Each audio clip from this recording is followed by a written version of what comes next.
Hello students, next topic हम study करेंगे forces which operate inside the nucleus.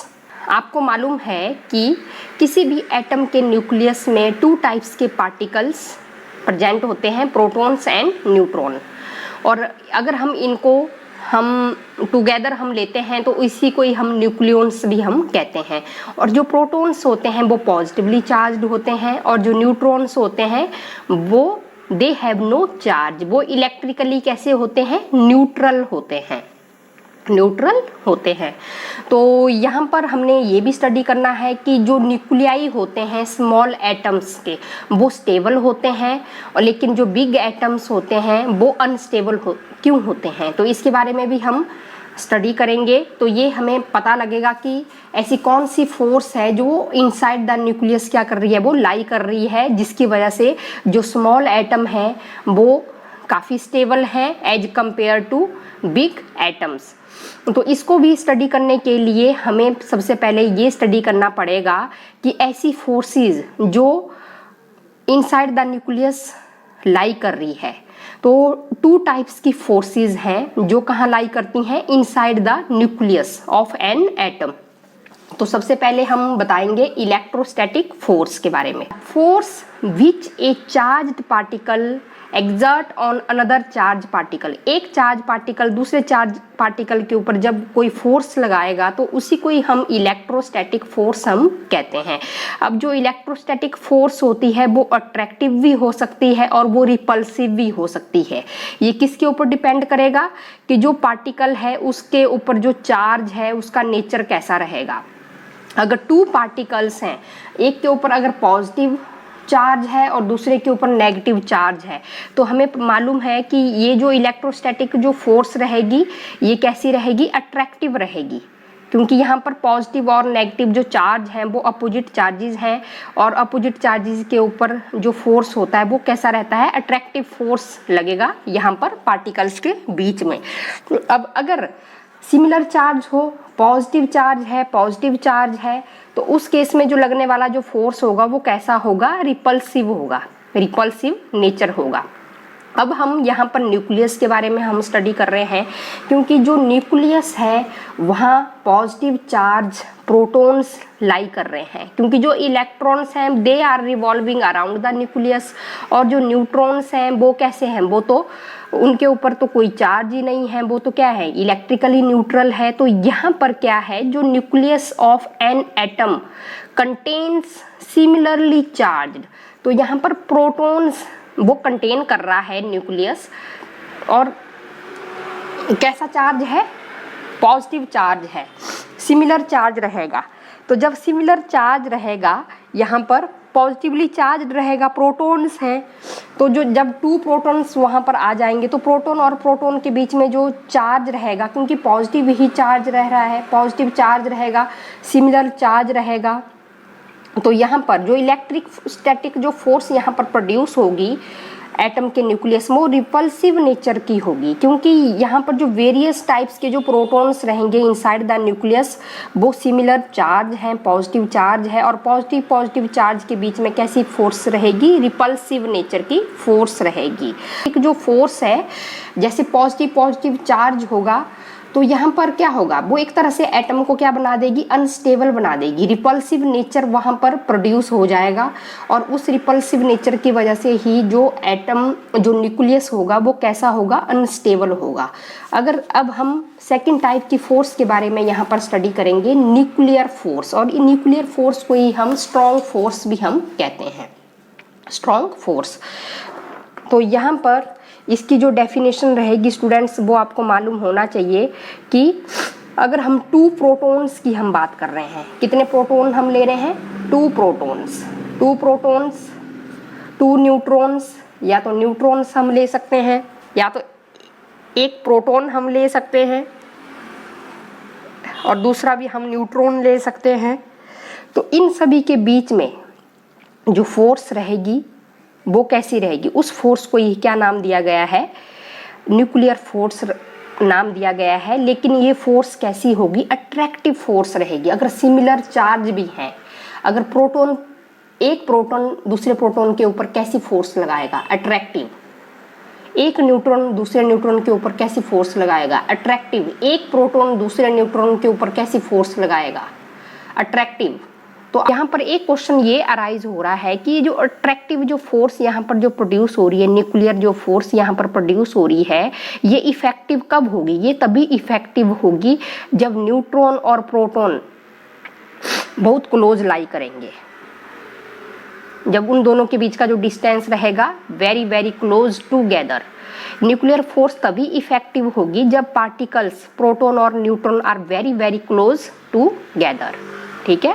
तो ये जो न्यूक्लियर जो पार्टिकल्स हैं प्रोटॉन और न्यूट्रॉन, अगर ये लार्ज डिस्टेंस इनके बीच में रहेगा, लार्ज डिस्टेंस पर लाई करेंगे, तो इस केस में जो न्यूक्लियर फोर्स ऑफ अट्रैक्शन होगी वो वीक हो जाएगी।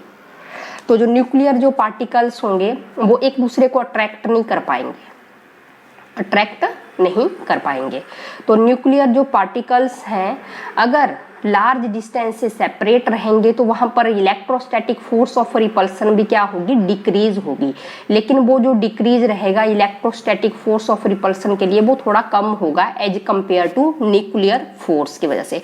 तो न्यूक्लियर फोर्स हमें पता लग गया है कि it is a strong attractive force that bonds the proton and neutron together inside the nucleus. जो न्यूक्लियस के अंदर प्रोटॉन और न्यूट्रॉन को क्या करेगा, उनके बीच में बॉन्ड बनाएगा। इस तरह के फोर्स को ही हम क्या कहेंगे, न्यूक्लियर फोर्स कहेंगे। और न्यूक्लियर फोर्स कैसी रहेगी, अट्रैक्टिव नेचर की रहेगी। और अट्रैक्टिव नेचर की इसलिए रहेगी क्योंकि ये न्यूक्लियर फोर्स तभी इफेक्टिव होगी जब न्यूट्रॉन और प्रोटॉन के बीच में जो डिस्टेंस रहेगा वेरी क्लोज टू गैदर, एक दूसरे के बिल्कुल क्लोज रहेगा। तो यहाँ पर हमने कुछ प्रॉपर्टीज के बारे में भी स्टडी करना है कि कैसी कैसी प्रॉपर्टीज रहनी चाहिए न्यूक्लियर फोर्स की जिसको हमने अभी सबसे पहली प्रॉपर्टी है स्टूडेंट्स कि nuclear force is a short range force. कैसी फोर्स रहेगी, ये शॉर्ट रेंज फोर्स रहेगी। जो न्यूक्लियर फोर्स है बिटवीन टू न्यूक्लियॉन्स, अब न्यूक्लियॉन्स किसकी बात हो रही है, न्यूट्रॉन और प्रोटॉन की बात हो रही है। एग्जिट तभी करेगी जब जो डिस्टेंस जो रहेगा वो कंपेरेबल रहेगा to the size of the nucleus 10⁻⁻15 meter, 1 fermi की वैल्यू। ये इस डिस्टेंस पर ही हमारे जो न्यूट्रॉन और प्रोटॉन है वो लाई करने चाहिए, तभी ये न्यूक्लियर फोर्स वहाँ पर प्रोड्यूस हो पाएगी। क्योंकि अगर इससे ज़्यादा डिस्टेंस पर लाई करेंगे तो जो न्यूक्लियर फोर्स होगी वो कैसी होगी, वीक होगी। तो शॉर्ट रेंज फोर्स होनी चाहिए। और न्यूक्लियर फोर्स कैसी है, चार्ज इंडिपेंडेंट है, ठीक है। चार्ज के ऊपर तो डिपेंड ये करेगी ही नहीं, क्योंकि चाहे प्रोटॉन और प्रोटॉन के बीच में फोर्स लग रहा है, चाहे प्रोटॉन और न्यूट्रॉन के बीच में फोर्स लग रहा है, चाहे न्यूट्रॉन और न्यूट्रॉन के बीच में फोर्स लग रहा है, वो कैसा रहेगा, सेम रहेगा, सेम रहेगा। ऐसा नहीं है कि प्रोटॉन है तो रिपल्सिव होगा, नहीं। न्यूक्लियर फोर्स में एक प्रोटॉन दूसरे प्रोटॉन के ऊपर भी कैसी फोर्स लगा रहा है, अट्रैक्टिव फोर्स लगा रहा है। क्योंकि मैंने आपको रीजन बता दिया, एक तो ये डिस्टेंस रहना चाहिए, शॉर्ट रेंज फोर्स रहनी चाहिए। मतलब शॉर्ट रेंज फोर्स वही है कि वो इस डिस्टेंस पर लाई करने चाहिए, जो साइज रहेगा न्यूक्लियस का उसी डिस्टेंस पर लाई करने चाहिए हमारे प्रोटॉन और न्यूट्रॉन। और ये चार्ज इंडिपेंडेंट है, ठीक है। सेम टाइप की फोर्स लगेगी सबके ऊपर, चाहे एक प्रोटॉन दूसरे प्रोटॉन के ऊपर जो फोर्स लगा रहा है, और एक प्रोटॉन जो न्यूट्रॉन के ऊपर फोर्स लगा रहा है, और एक न्यूट्रॉन दूसरे न्यूट्रॉन के ऊपर फोर्स लगा रहा है, तो चार्ज इंडिपेंडेंट सेम चार्ज रहेगा। तो ये चार्ज इंडिपेंडेंट फोर्स है। और साथ में nuclear force is strongest force in nature. तो जो न्यूक्लियर फोर्स है वो 100 टाइम ग्रेटर है इलेक्ट्रोस्टैटिक और रिपल्सिव फोर्स से, और 10⁻38 time the gravitational attractive force से। तो ये जो न्यूक्लियर फोर्स है ये कैसी है, स्ट्रॉन्गेस्ट फोर्स है नेचर में। और यहाँ पर हम ये भी बता देंगे कि जो न्यूक्लियर फोर्स है वो नॉन सेंट्रल फोर्स है और सैचुरेटेड फोर्स है, ठीक है। तो ये आपने बता देनी है, ये इसकी कुछ प्रॉपर्टीज है।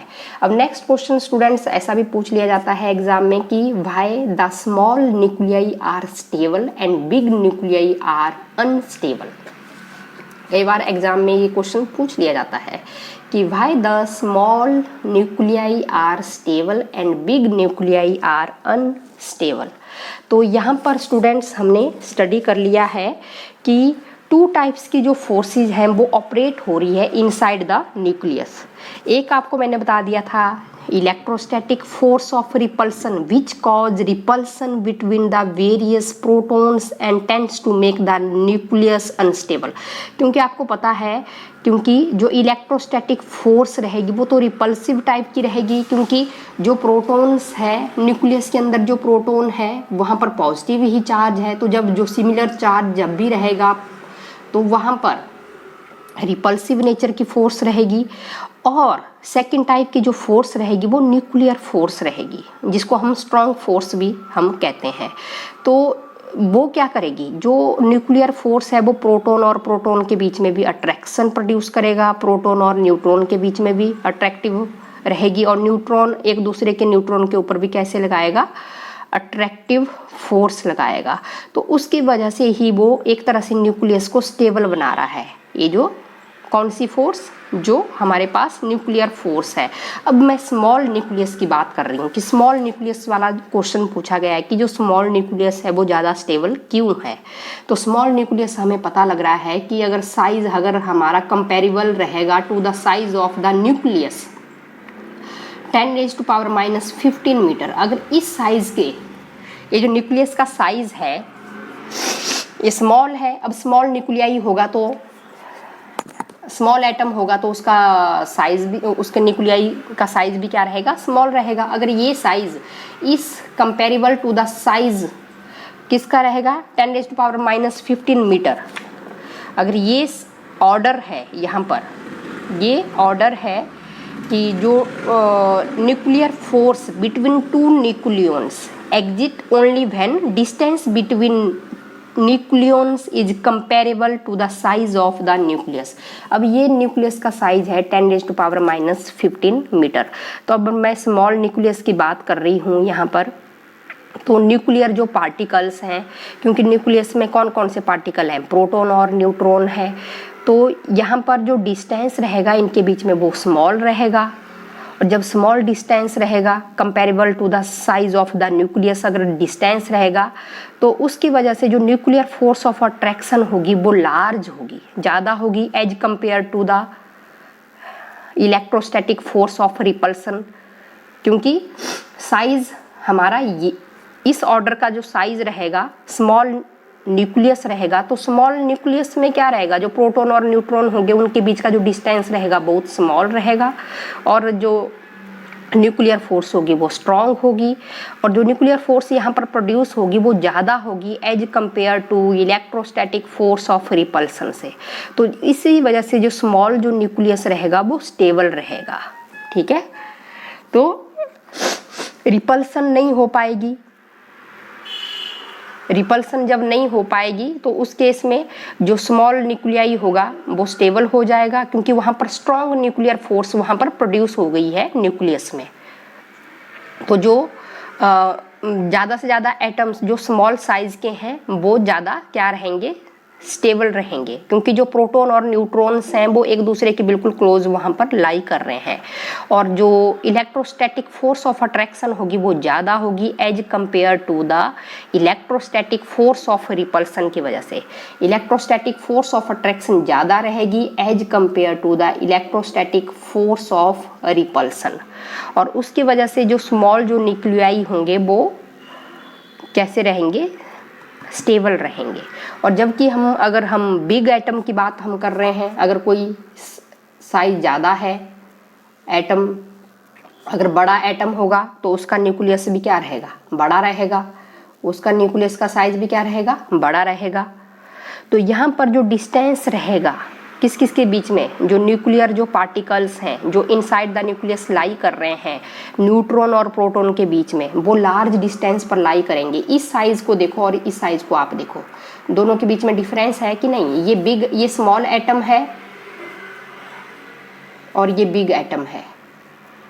तो यहाँ पर क्या होगा स्टूडेंट्स, जब लार्ज डिस्टेंस पर लाई करेंगे न्यूट्रॉन और प्रोटॉन, तो जो न्यूक्लियर जो फोर्स ऑफ अट्रैक्शन होगी, जो ऑर्डर जो रहता था 10⁻⁻15 मीटर वाला जो रेंज वाला जो ऑर्डर रहता था, अब ये जो डिस्टेंस है वो लार्ज रह गया है, न्यूक्लियर का साइज बढ़ गया है। तो उस वजह से क्या होगा, जो न्यूक्लियर फोर्स ऑफ अट्रैक्शन होगी वो वीक हो जाएगी, क्योंकि अब जो न्यूट्रॉन और प्रोटॉन है वो दूर दूर लाई कर रहे हैं, और उसकी वजह से क्या होगा स्टूडेंट्स, जो इलेक्ट्रोस्टैटिक फोर्स ऑफ रिपल्सन यहाँ पर क्या हो जाएगी, थोड़ी बढ़ जाएगी as compare to the nuclear force of attraction से। समझ में आ रहा है कि बिग न्यूक्लियस में क्या होगा, जो इलेक्ट्रोस्टैटिक फोर्स ऑफ रिपल्सन की जो वैल्यू होगी वो बढ़ जाएगी as compare to the nuclear force of attraction. क्योंकि न्यूक्लियर फोर्स ऑफ अट्रैक्शन तो तभी अराइज होगा जब क्या रहेगा, न्यूक्लियस का साइज क्या रहेगा, कम रहेगा, और न्यूट्रॉन और प्रोटॉन के बीच में जो डिस्टेंस बहुत स्मॉल रहेगा, वेरी वेरी क्लोज टूगेदर रहेंगे।